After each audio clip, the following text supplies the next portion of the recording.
it's not only producing, but how efficient we can produce. And that's what we were told today by the guest, the keynote speakers.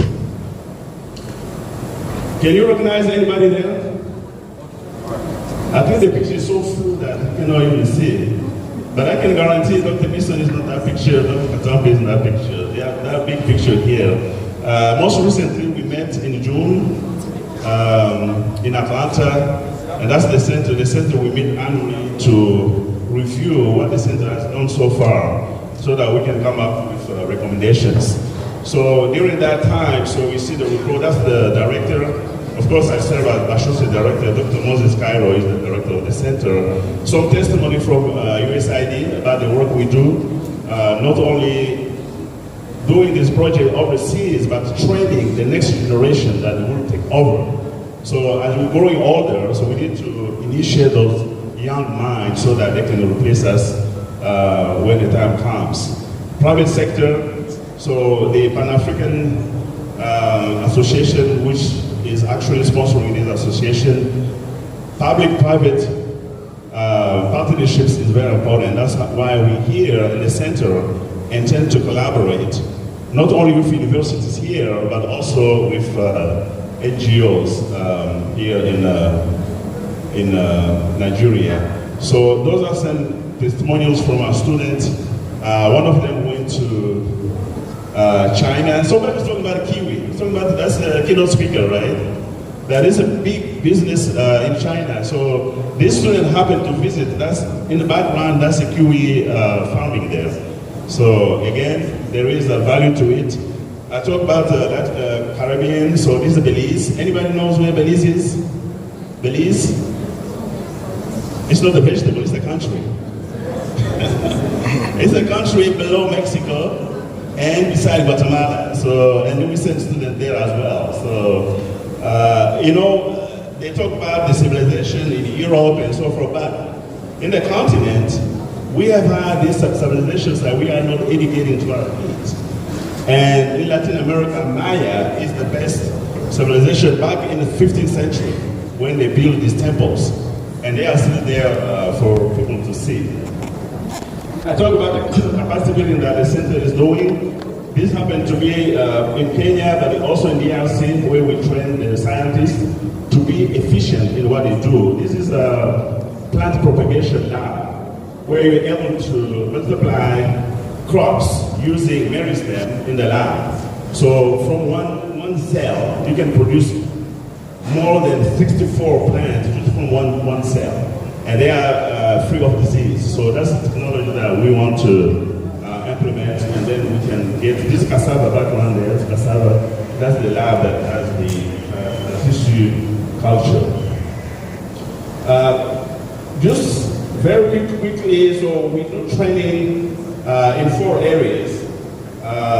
One of the slides that I went through quickly, number 1, we do agriculture development in low-income countries. That's one of the objectives of the center. Number 2, we look at disease, crop disease, animal disease, and we come up with better methods to find solutions, how to combat those diseases in plants and animals. Number 3, as you know, a week ago, we had Hurricane Helene. So, and it devastated all southern USA, starting with Florida, North Carolina, and part of Georgia and Tennessee. So the center is looking at those climate disaster-prone area, and they are professionals mapping. Jamaica is being used as a feature where we map areas where farmers will get warning when they have disasters, so that how we can deal with that. That's number 3. And number 4, that's the workforce development. You see those students in China, in the Belize, the workforce development, that's what we do at the center, since we are academic institution. Okay, so I think that's what the center does. I don't know how we're doing on time. So this is the main subject of my presentation. What is the framework for policies? What are the regulations? But before we dive into that, let me define again the global food security. What's the definition? There are so many definitions. I'm not going to read what the UN has given there. It's a very long definition. But I want you to remember three things.